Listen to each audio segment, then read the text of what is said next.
polisi itu perlakuan PKI. Umat Islam dibantai 6 orang, disiksa, dibakar, sampai begini.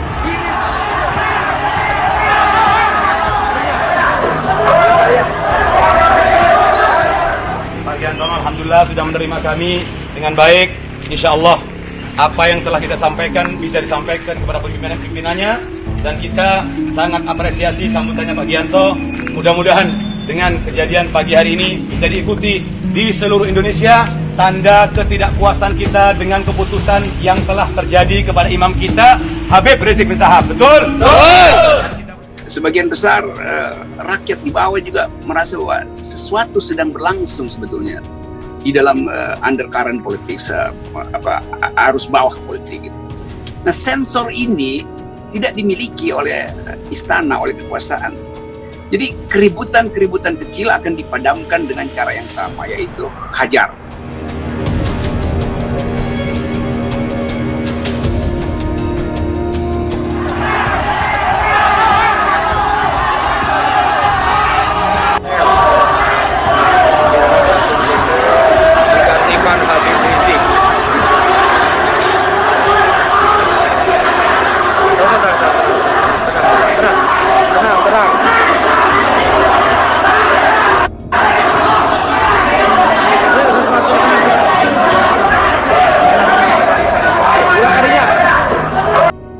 Terkait penembakan 6 laskar FPI, Kapolri dan Kapolda Metro siap-siap terancam dicopot.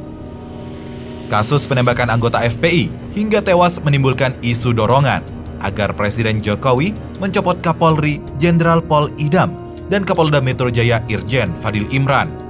Pasalnya, dipandang melakukan kesalahan dalam prosedur penanganan, apalagi versi rilis Polri dan FPI berbanding terbalik. Pengamat intelijen dan keamanan Stanislaus Rianta mengatakan, saat ini masih silang pendapat untuk itu, jangan berspekulasi menuntut Presiden Jokowi pencopotan jajaran Polri. Rianta menjelaskan, saat ini kasus itu sudah dilibatkan tim independen, diambil alih oleh Mabes Polri dan melibatkan Komnas HAM. Andaikan Polri nantinya terbukti bersalah dalam menjalankan penindakan terhadap anggota FPI, harus perlu diberikan sanksi tegas. Perlu diberikan sebuah hukuman jelasnya. Pak Giantono alhamdulillah sudah menerima kami dengan baik. Insya Allah apa yang telah kita sampaikan bisa disampaikan kepada pimpinan-pimpinannya, dan kita sangat apresiasi sambutannya Pak Gianto. Mudah-mudahan dengan kejadian pagi hari ini bisa diikuti di seluruh Indonesia, tanda ketidakpuasan kita dengan keputusan yang telah terjadi kepada imam kita Habib Rizik bin Syihab. Betul? Betul! Dan kita berdoa mudah-mudahan Indonesia ini dijadikan oleh Allah Subhanahu wa taala negara yang adil, makmur, dijauhkan dari permasalahan yang ada pada hari ini. Dan kita doakan mudah-mudahan Habib Rizik cepat keluar dari penjara. Betul? Betul! Agar tidak menimbulkan gejolak pada masyarakat, tidak menimbulkan gejolak pada umat Islam. Dan sekali lagi saya ucapkan terima kasih kepada Kapolsek Tanggul yang telah apresiasi dan baik menyambut kami, dan mudah-mudahan kita semua diberikan rahmat oleh Allah. Amin. Alhamdulillah. Al-Fatihah.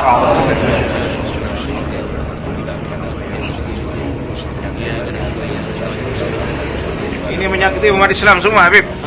Betul. Ya. Sangat menyakiti umat Islam ini. Takbir.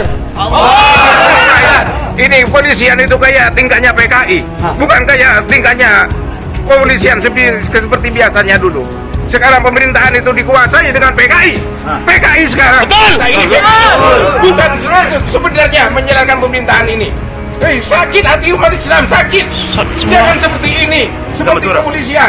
Kepada Pak Jokowi saya sampaikan, perhatikan umat Islam. Ini mayoritas umat Islam Indonesia. Jangan perhatikan jukong-jukong Cina. Coba PKI itu diberantas, gak akan begini. Tidak akan begini kalau PKI diberantas. Ini gara-gara PKI ini, gara-gara PKI di Indonesia, gara-gara PKI di Indonesia. Tolong kepada Kapolri, kepada Pak Jokowi, hati nuraninya di mana? Coba Habib Rizik tidak salah apa-apa. Kemarin anak buahnya ditangkap, dibunuh secara brutal, kayak perlakuan PKI, bukan kayak perlakuan polisi itu. Itu perlakuan PKI. Umat Islam dibantai 6 orang, disiksa, dibakar, sampai begini. Ini perlakuan PKI, bukan perlakuan polisi ini. Tolong perhatikan ini. Indonesia akan berontak kalau begini terus. Polisi minta Ketua Umum FPI dan Panglima LPI menyerahkan diri. Yusri mengatakan jika tidak akan ditangkap.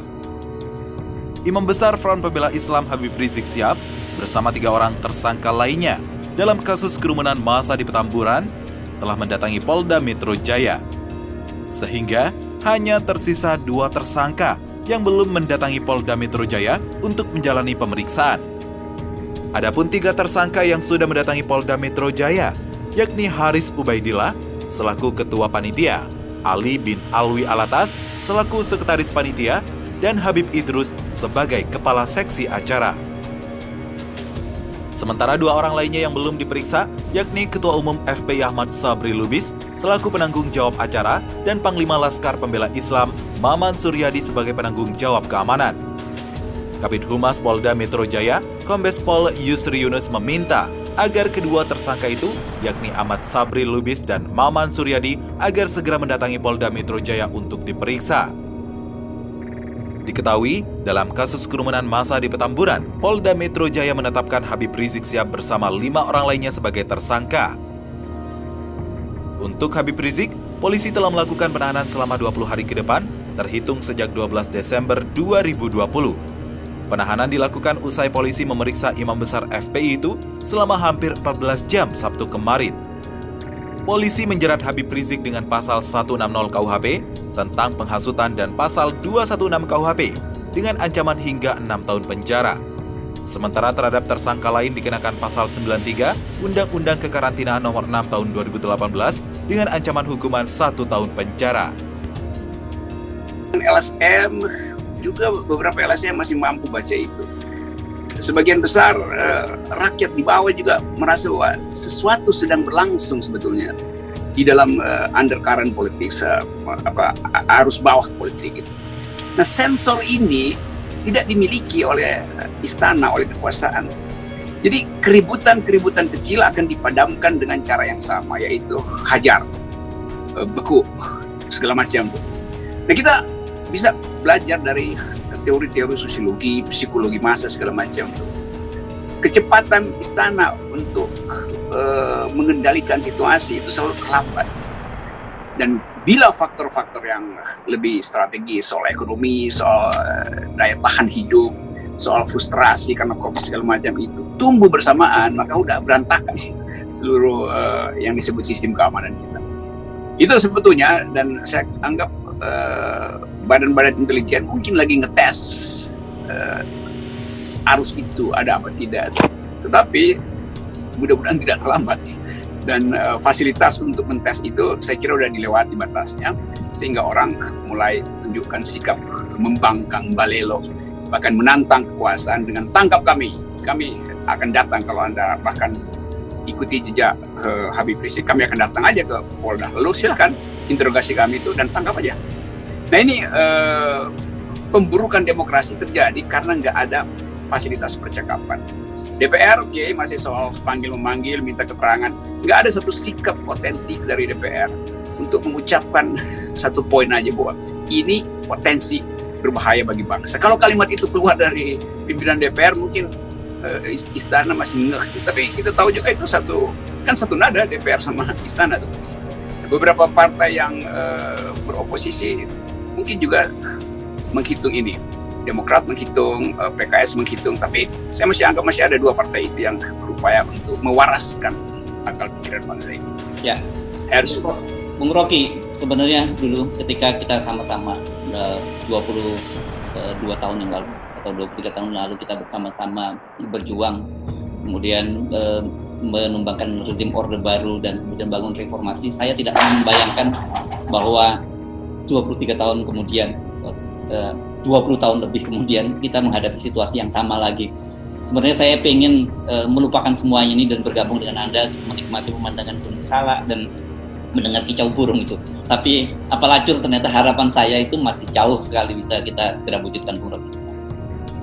Ya, itu yang saya masih bayangkan tuh 98, saya masih dosen, saya ajak mahasiswa untuk demo di parlemen, terus kita kabur ke arah Atma Jaya karena diuber-uber oleh Brimob segala macam tuh, bunyi pelor kiri kanan, tapi kita masih berupaya untuk selundupkan apa namanya itu kuota kartu-kartu internet waktu itu masih pakai kartu yang bisa digesek-gesek itu supaya mahasiswa punya jaringan itu, dan itu yang kita lakukan.